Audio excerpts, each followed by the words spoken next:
If you look around the bookstore, you won't have any trouble locating any number of biographies. There are lots of books as well about how to make art. There are lots of books, some by scholars, on why art gets made. But you can count on the fingers of both hands, with fingers left over, the number of books that attempt, much less succeed, to encompass that entire range of items. I call it the big ball of wax theory of art. Essentially, everything matters. Destiny has made such a book, and in doing so, she put herself on an equal footing with fellow travelers like Annie Dillard, the author of The Writing Life and other things, or Anne Lamott, who wrote Bird by Bird and other really good works. And like these writers, and I think it's significant that they are all women, Destiny has not shied away from embracing the emotional aspects of art making. Chapter 9. Rage consumed me like a virus. A sneeze, at first hardly noticeable, got bigger and more intense until it became a cough deep in my chest that tore at my lungs, spewed bile into my mouth, and interfered with my sleep at night. Like at my father's grave, and with the cigarettes I smoked incessantly, I had believed that smoke was essence and ashes were waste, and I was the catalyst through which the metamorphosis of cigarette to smoke and ashes could occur. But I wanted to breathe unimpeded. My children and I lived in a home that was old, broken down, and far too big for us. The roof had been leaking for years, and parts of the floor had dry rot. The water came through old iron pipes and smelled of sulfur. The ceilings were ornate, and the moldings were hand-carved. But the heater didn't work, and the children, wrapped in blankets, huddled close to the fire and got ashes on their toes. In the evenings after dinner, they leaned softly against each other on the couch, listening in silence as I read to them. And each evening, they tried to stay awake so the story would go on, and they would not have to crawl into cold beds where mice droppings often fell through the lattice ceilings above them. I was pregnant. At first, I thought it was the stomach flu and ignored it, hoping it would go away. It did not. Jeff, the man I was dating, had never experienced the possibility of fatherhood. He was jubilant. He thought I would keep the baby and we would live together, raising his child and making art like some far-out early 70s song. He was wrong. I would not have another child. I could barely support the children I already had. I would have to work all the time or not work at all. I would be condemned to living with mice and dripping ceilings for too long. I would not have another child and be bound by circumstance to a man for whom I had no love. For the first time in many years, I was free to make my own decisions. I had ideas and possibilities for a different kind of life. I was going to live without conflict. I was not going to straddle myself between art and family anymore. Instead, I would live according to the dictates of my dreams. I could not be pregnant again with someone else's desire for me to be only what he needed. When I worked at the foundry, a piece came in that we nicknamed the Creeping Jesus. It was made by an amateur sculptor who wanted to preserve it for posterity, but didn't want to spend the money on either bronze or a rubber mold. He insisted that a plaster cast be made from the waste mold. Rick told him he would lose detail in the work. The mold maker explained that hydrocal, the casting plaster, is not easy to rework. The man did not care. He knew what he wanted. So the waste mold was made, as was the plaster cast, and the man came into the foundry to view his work. His sculpture had become hard, white, and unforgiving. There were air bubbles, parting line marks, and garish flaws in the anatomy. The piece the man had held in his heart was gone. The sculpture was no longer malleable, no longer the color of the earth, and no longer the product of his care. The man finally saw that his sculpture was not a complete work. The body was merely a mass, a rough form with scratches for a beard, lumps for hair, and bones that looked like they were made from rubber bands.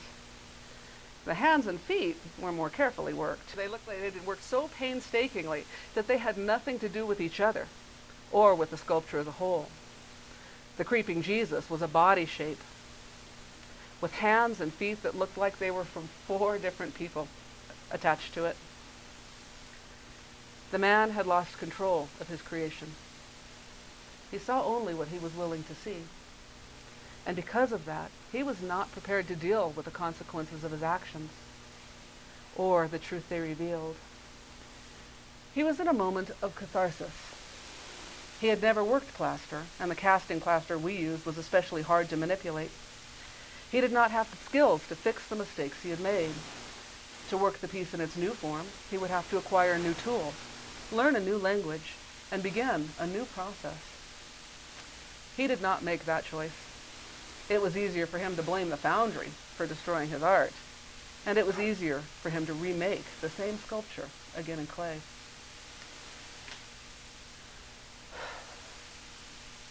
I was like the artist who created the creeping Jesus. I wanted the process of becoming to stop. I wanted to know what happened at the end. I wanted a place of rest and not this perpetual struggle. I had spent years sculpting the hands and feet of my life because in them I had recognized a small, manageable portion of the thing in which I believed. Marriage and children, as well as teaching and art, were the appendages that created movement in my life, and I had worked them feverishly. When my work was cast, however, my lack of attention to the greater whole was blatantly evident, and I had neither the language nor the tools to begin a new process with grace. I had always pursued something untouchable, something that shifted and changed, and that I believed was outside of myself. Like smoke and ashes, this thing had an odor and many shapes, but I could not touch it, and I could not hold it, and I could not see it, because, I finally realized, it was inside me. It was my breath. So, under a cloud of Valium, green plants, and watercolor landscapes, I lay upon a table and let them scrape and suck the child out of me to the rhythm of Dvorak. Jeff sulked, believing he had lost his last chance to be a father, but I chastised him for his selfishness and celebrated my power of choice. Maybe I had misunderstood my father's teaching. Maybe the blood between my legs did demonstrate the creative thing I was capable of producing. My responsibility did not necessarily imply acceptance, and my fate could be altered, if not determined, by a word. I ended my relationship with Jeff. I changed my pads and took antibiotics. I threw away my only Dvorak tape and moved my work tables out of the cold and into my living room. At that moment, I realized that this was my life, right now, not tomorrow and not yesterday. I understood the possibility that the present occurs only when I rise up to meet whatever is coming down. The present is an act of courage. It is an hourglass where the triangle of hope and inspiration meet with equal force the inverted triangle of fear and danger. At that intersection, I occupy the negative space and am bigger than either shape. I am the form, and my power is centered where faith and fate converge. With this knowledge, I believed again in process. Thank you.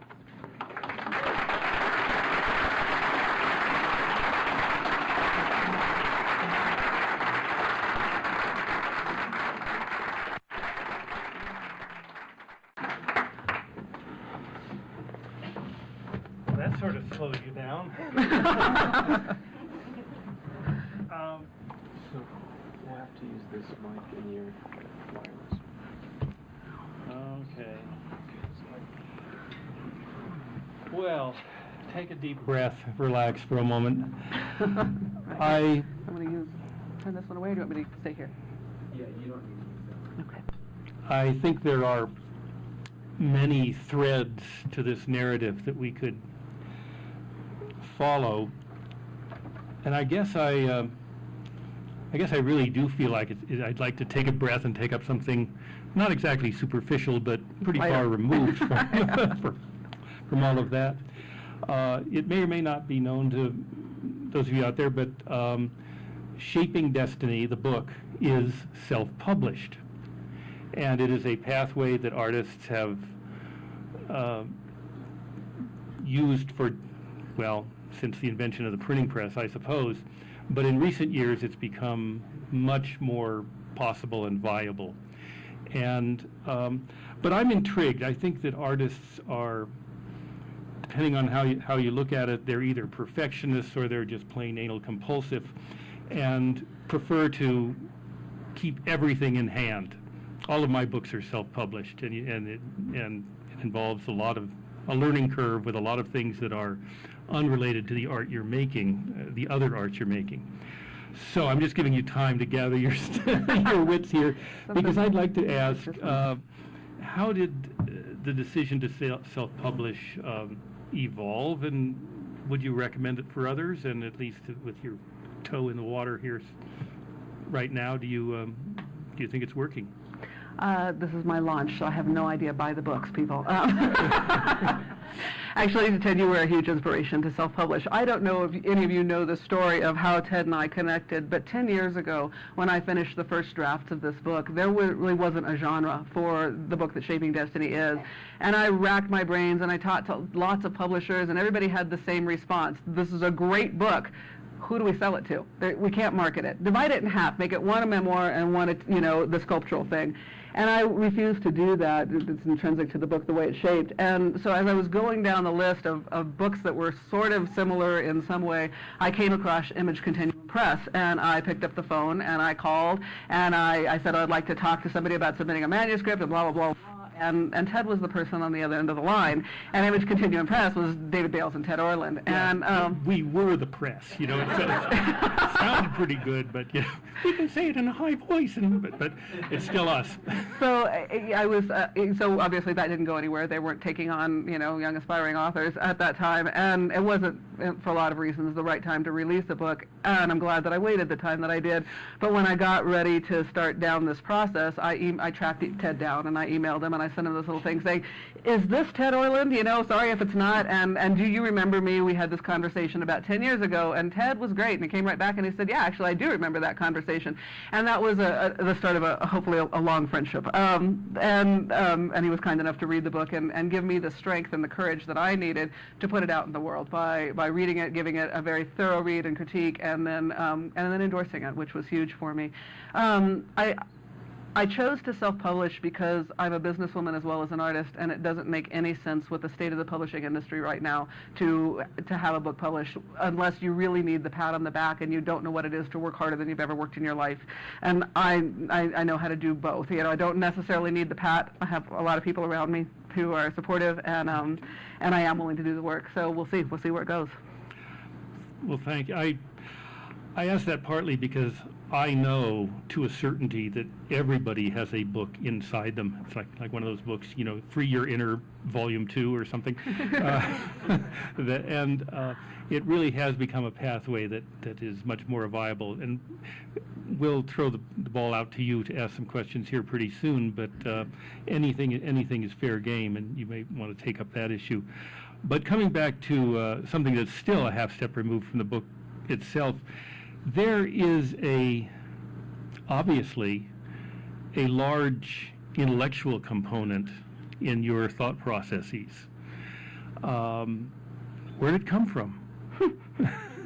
I mean, not that I doubt it. Demonstrably, it's there, but most people sit on one side of the fence or the other, and what makes Shaping Destiny such a wonderful book is that Destiny really has enveloped the whole thing with such completeness. But the intellectual component, I guess part of it is where did it come from? That's sort of a flip way of saying it. But also, I think one might ask, when does it come into play? Which is another question. You're making a sculpture, and I don't quite picture you standing back and writing a PhD thesis about what it means at the time you're working on it. What is the give and take there? Actually, that's not true. I was trained to be a I've writer. never been wrong before. Yeah. So I started writing when I was a very little girl and really thought that I was going to be a writer. And writing was always the forefront in my mind until I hit my early 20s and realized that I didn't have an original thought in my brain. And I had been so heavily influenced by the greats out there, Robert Pirsig and Henry Miller. I reread 2 of their books and went, oh my God, I'm not original. And that stopped me from writing. I just quit in terms of any aspiration to write for the public. But I always stayed writing, and my blogs are out there, and it's always been the vehicle through which I push my way through my own artistic blocks. And so when I was working on many of these pieces, actually much of the text in here is actually taken from the journals and the intellectual questioning on the pieces while I was actually working on them. So I went back and referenced those journals, because for me, and when you read the book, you'll discover this, I think art is never just emotional and never just intellectual, and that it has to be a dialogue between the two of them.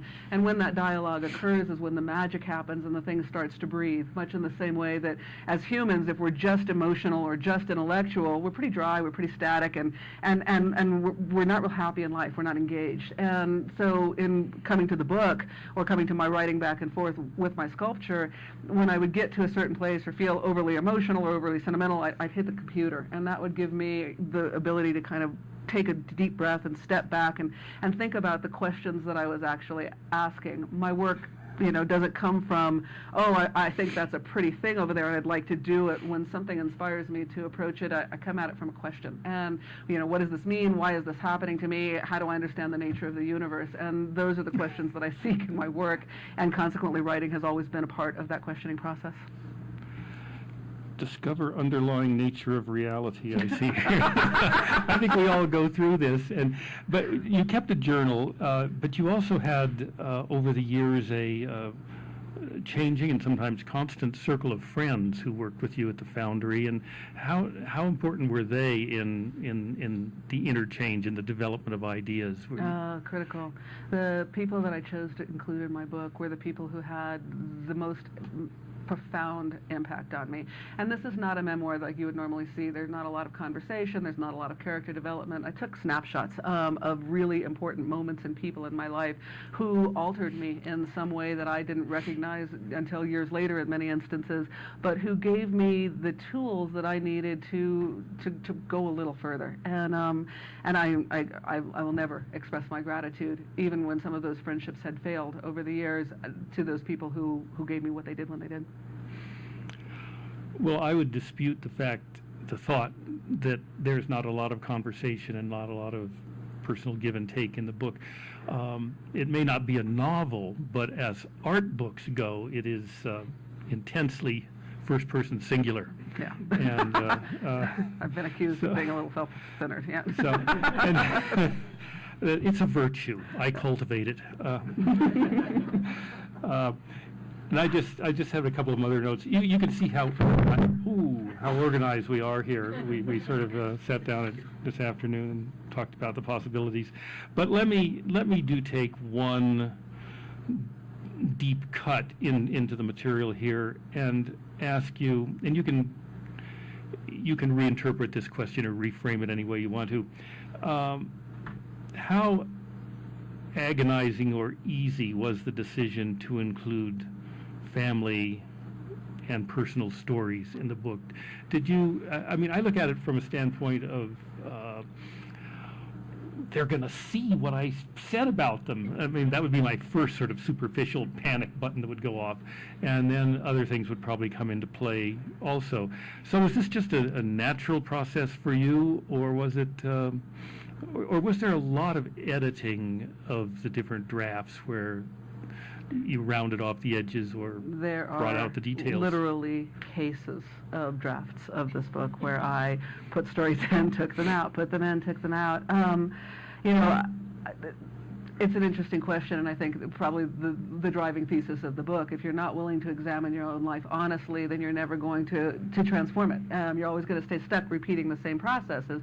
My parents, my mom, wherever she is in here, hopefully she's in here somewhere, and my dad were emphatic, raising me that art has to be honest. And if you're not willing to be honest with yourself, you have no right to try to go out and make art that is going to hopefully inspire anybody else or move their lives forward. And it was really intense to make that choice. And there are a couple of chapters in the book that are very deeply personal and very hard. And I credit my mom back there with coming and with being willing for me to share these stories and having the courage to hopefully inspire people to make choices that she and I, not to make choices that we did. And I will never express my gratitude to her enough for that, and for her courage in supporting me and being as honest as I was. I think we are so shaped by our family, and that we spend our lives in reaction to them one way or another. And we struggle at adolescence trying to find our own voice and be an individual in the world. But then all of a sudden we raise our children and find our mother's voice, channeling through our mouths, and you say, where the hell did that come from? And we're not really conscious of that. And I think that we have to choose what we want to embrace in the way that we were brought up, not only in terms of our immediate families, but also our social context. And then we have to decide what to shed and how to shed that. And for me, that was a very big part of my journey. I was brought up in a very art-focused, art-centric world, and then left it completely and married middle-class civil service worker in Boston. What the hell was I thinking? And my attempt to find my own voice, I rebelled and didn't recognize it as such until I was trapped in it. And so for me, the process of self-determination, I think, started with going back into why I'd made those choices and recognizing that these were my choices. I wasn't the victim of anything.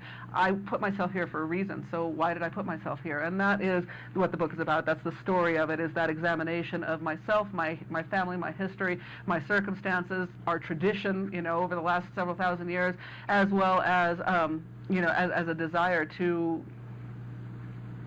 get my hands on it and see what was real. So I think that answers it.